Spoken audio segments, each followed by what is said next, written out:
मुख्तार की कहानी सरकार समझ रही है कि हमने द एंड कर दिया।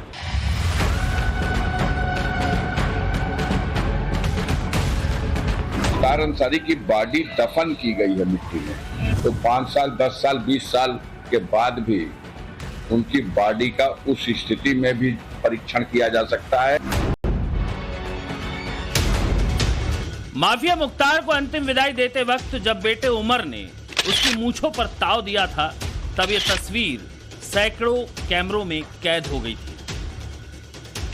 उस वक्त बेटे उमर के दिलो दिमाग में अपने पिता की मौत का बदला लेने की जो आग जल रही थी, उसे तब शायद कोई ना समझ पाया हो, लेकिन छोटा बेटा उमर उस आग में जल रहा था।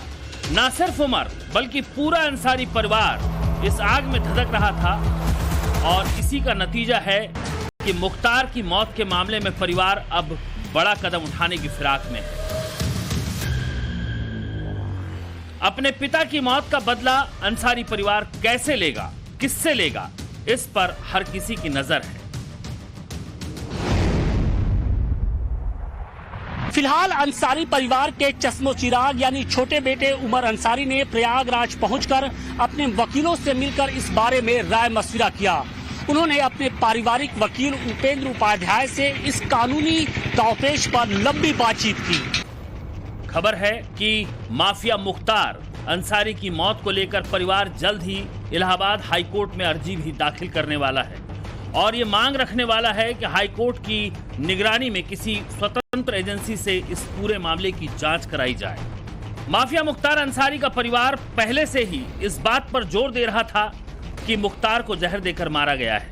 आपको याद होगा वो आखिरी फोन का ऑडियो जिसमें बेटा उमर अपने पिता मुख्तार अंसारी से बात कर रहा था। हम बेहोशी टाइप हो जा रहे हैं।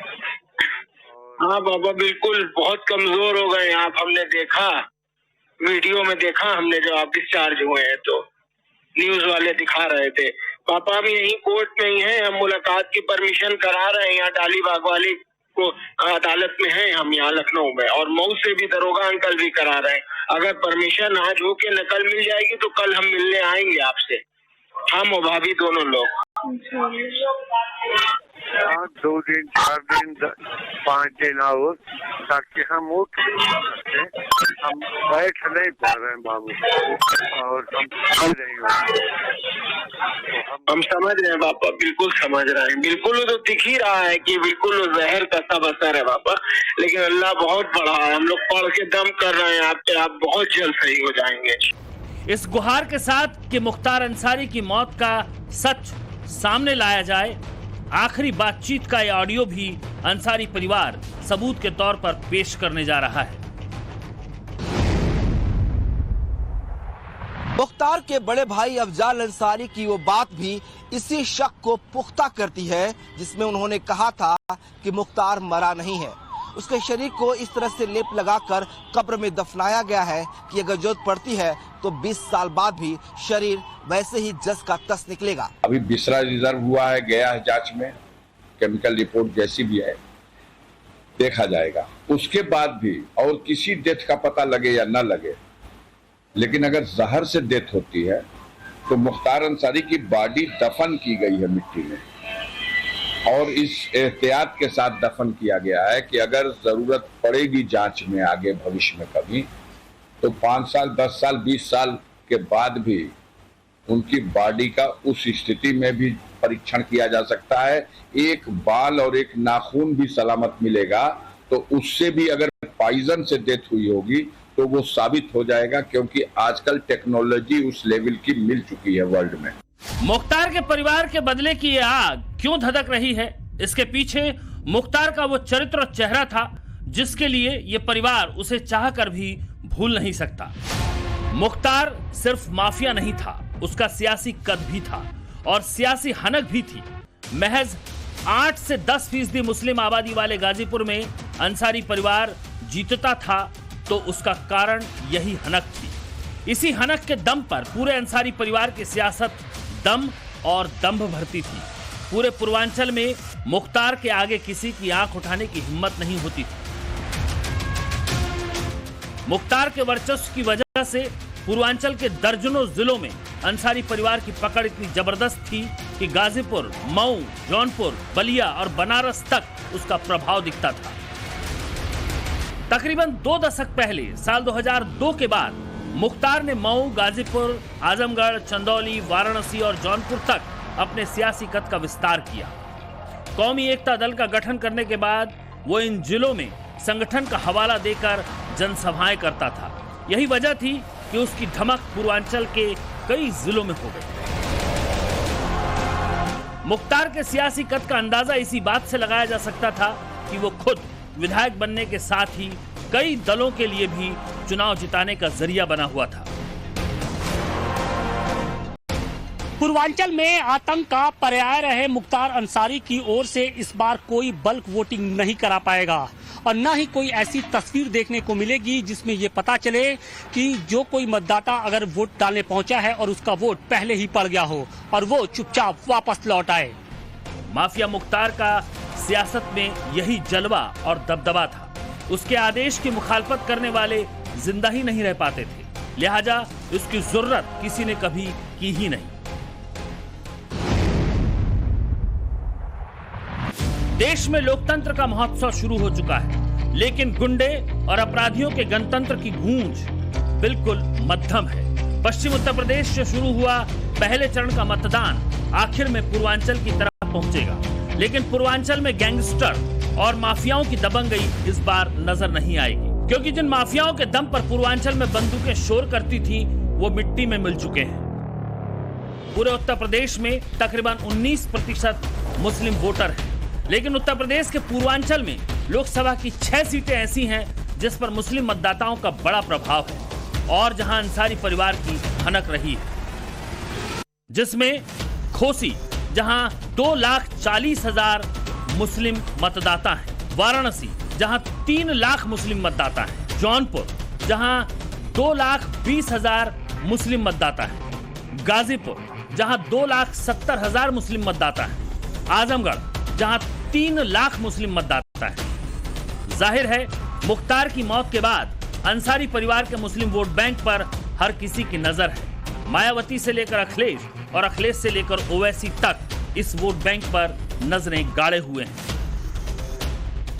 मुख्तार की मौत के बाद अखिलेश यादव से पहले परिवार से मिलने पहुंचे ओवैसी की सियासत उसी वोट बैंक का हिस्सा थी। आलम तो यह है कि ओवैसी अपने मंच से भी मुख्तार की मौत को सिंपैथी कार्ड के तौर पर इस्तेमाल कर रहे हैं। अगर आप मंजलिस को चाहते हुए भी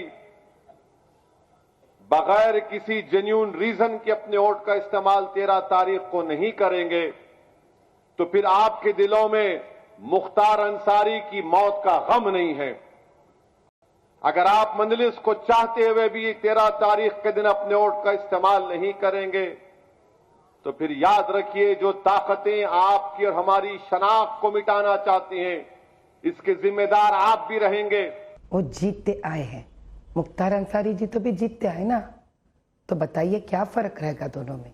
ये लोग ऐसे ही करते हैं, दंगा फसाद करते हैं, लोगों को डराते हैं, बोगस वोट्स निकाल लेते हैं और इसी प्रकार से वो लोग जीतते हैं। मुख्तार मर गया लेकिन उसके नाम पर सियासत परवान चढ़ी हुई है। ओवैसी जमात के हैं लेकिन दूर के हैं, लेकिन खुद अंसारी परिवार मुख्तार की मौत का बदला सियासी जीत से लेने की फिराक में है। जिन सीटों पर अंसारी परिवार का प्रभाव है उसमें जौनपुर और आजमगढ़ में 6ठे फेज में चुनाव होना है। मतदान 25 मई को होगा। वहीं घोसी, वाराणसी और गाजीपुर में 7वें फेज में चुनाव होना है, जहां मतदान की तारीख 1 जून को है। इस लोकसभा चुनाव में समाजवादी पार्टी ने अफजाल को गाजीपुर से टिकट दिया है, लेकिन माफिया मुख्तार के सियासी कद का इकबाल बनाए रखने की परिवार की मंशा पर पानी भी फिरता हुआ दिखाई दे रहा है। गाजीपुर से जीत की आस लगाए अफजाल अंसारी की उम्मीदवारी ही खतरे में पड़ती दिखाई दे रही है। गैंगस्टर मामले में मिली 4 साल की सजा के खिलाफ दाखिल अफजाल अंसारी की याचिका पर इलाहाबाद हाईकोर्ट में सुनवाई टलती जा रही है। हाईकोर्ट का फैसला आने तक सुप्रीम कोर्ट ने सजा पर रोक लगा रखी है। बदले की आग में जलने वाला अंसारी परिवार जेल की सलाखों से छूट पाएगा, यह भी बड़ी बात है।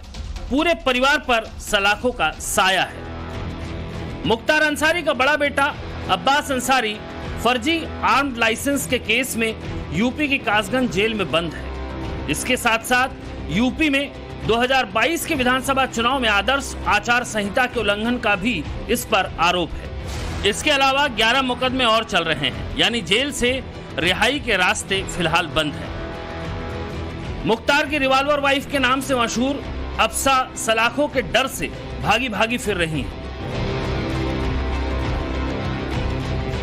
अफसा के खिलाफ गाजीपुर और मऊ में ही नहीं बल्कि लखनऊ तक में 13 से ज्यादा मुकदमे दर्ज हैं। जमीन की खरीद फरोख्त और फर्जी तरीके से जमीनों पर कब्जा कर पैसा बनाने वाली अफसा के नाम 2 अलग अलग 50,000 और 25,000 यानी कुल 75,000 का इनाम भी है।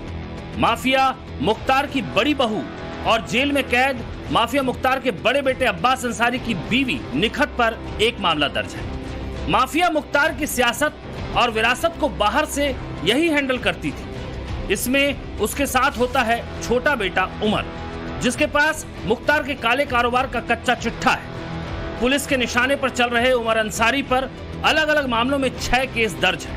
हेट स्पीच मामले में कोर्ट की तरफ से इस पर गैर जमानती वारंट है। कुछ दिन फरार रहा लेकिन फिलहाल जमानत पर है। मुख्तार की पेशी से लेकर उसे मुकदमे से बाहर निकालने की सारी जुगत इन्हीं देवर भाभी ने की थी, लेकिन मुख्तार को सलाखों से आजाद नहीं करा पाए। अब मुख्तार की मौत का बदला लेने की प्लानिंग कर रहे हैं। सवाल है, क्या ये हो पाएगा? हार्ट अटैक से मौत की आगोश में समाये मुख्तार को अंसारी परिवार आखिर क्यों फाइलों में जिंदा रखना चाहता है? क्या इसके पीछे इनकी मंशा सियासी सिंपैथी हासिल करना है ताकि वो मुख्तार के नाम की चुनावी रोटी सेक सकें और अपने परिवार के वर्चस्व और सियासत को जिंदा रख सकें? ब्यूरो रिपोर्ट, टाइम्स नाउ, नव भारत।